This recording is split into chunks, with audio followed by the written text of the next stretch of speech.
საქართველოს თავდაცვის სამინისტროს კაპელანების გადამზადება აქტიურად მიმდინარეობს. მორიგი შეხვედრა დღეს საქართველოს საპატრიარქოს საზოგადოებასთან ურთიერთობის სამსახურის სტუდიაში შედგა. აღმოსავლეთ სარდლობის კაპელანთა კორპუსის წარმომადგენლებისთვის ლექცია გაიმართა. შეხვედრას ფსიქოლოგები უძღვებოდნენ. სამხედრო მოძღვრებმა მოისმინეს ლექციები ისეთ საკითხებზე, როგორიცაა ტრავმა, სტრესი, თვითზრუნვა, ემპათია, დანაშაულის განცდა, სწორი მოსმენა და მხარდაჭერა. საქართველოს საპატრიარქოს საზოგადოებასთან ურთიერთობის სამსახურისა და თავდაცვის სამინისტროს მიერ ხორციელდება ერთობლივი პროექტი სამინისტროში კაპელანთა ინსტიტუტის გაძლიერების მიზნით. შეგახსენებთ, რომ თავდაცვის სამინისტროს ბრძანებით შექმნილია სპეციალური სამუშაო ჯგუფი. აღსანიშნავია, რომ კაპელანების გადამზადების მიზნით შეხვედრები პერიოდულად იმართება. საპატრიარქოსა და თავდაცვის სამინისტროს შორის ურთიერთობა უკვე დიდი ხნის განმავლობაში მიმდინარეობს.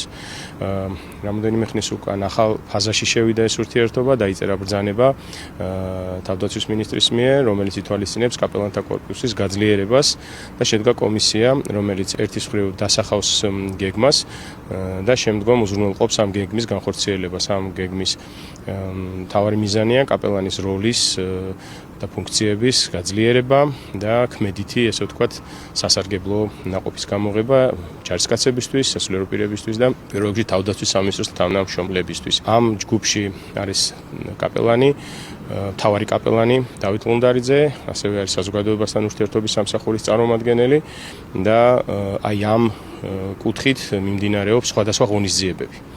ეს არის ტრეინინგები, ეს არის გადამზადება კაპელანების, ფსიქოლოგთან შეხვედრები, ფილოსოფოსებთან შეხვედრები, ისტორიკოსებთან შეხვედრები და ასევე არის ჯარისკაცებთან ლიტურგისტის, საეკლესიო სამართლის სპეციალისტის შეხვედრები და სხვადასხვა რიგი საგანმანათლებლო ღონისძიებების ჩატარება. ვფიქრობ, რომ დღევანდელი დღეც ზუსტად ამ პროცესს ძალიან წაადგება, მოწვეული გყავს ფსიქოლოგი, საუბრობს სტრესზე, ჯარისკაცი რა მდგომარეობაშია, რა სტრესს განიცდის, რა სირთულეებს ეხება თავის მსახურების დროს და ქმედითად, როგორ შეიძლება სასულიერო პირი მას დაეხმაროს, შეინარჩუნოს თავისი მნიშვნელოვანი როლი და ქმედითად აღმოჩნდეს მის გვერდში, მის პრობლემასთან, ასე ვთქვათ, უკვე გაცნობიერებულად და როიტყვიან გზა გაუყვალოს, გვერდში დაუდგეს სულიერი და მეგობრული მხარდაჭერა გამოუცხადოს. დღევანდელი თეორიული ცოდნა შეერთებული ჩვენს სარწმუნოების საკითხებთან იძლევა იმ დიდ შედეგს, რაც ჩვენ გვაძლევს საშუალებას იმის, რომ ეფექტურად ვიმუშაოთ ჩვენს მრევლში, ჩვენს საწყისში ჯარისკაცებთან ურთიერთობისას და რადგან თვითონ ისინი ძალიან სტრესულ მდგომარეობაში მსახურობენ, ჩვენ აი ამ სტრესების, ამ ემოციური განცდების მართვის, შემდგომში მათთან ურთიერთობის, ამ მდგომარეობაში ყოფილი ადამიანთან ურთიერთობის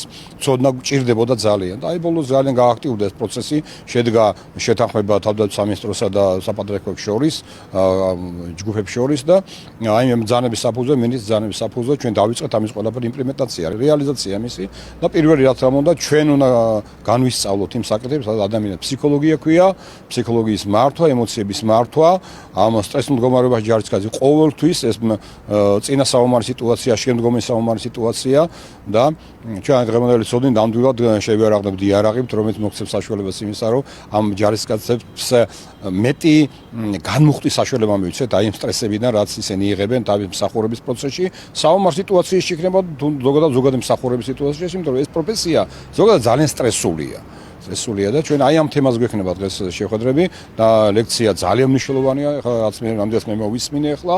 მადლობა ის წაიკითხა ეს ლექცია და ჩვენთვის მნიშვნელოვანი, მადლობა საპატრიარქოს, რომელმაც ეს ჩაგვთო ამ პროცესში და ჩვენთვის კაპელანებით არის უაღრესად მნიშვნელოვანი ეს ორივე ლექცია. დღეს ჰქონდა ტრეინინგ შეხვედრა მამებთან, იყო საკმაოდ საინტერესო ინტერაქციული შეხვედრა, იმიტომ რომ ჩვენ ძირითადად გავუზიარეთ ერთმანეთს ჩვენი გამოცდილებები, უკავშირები.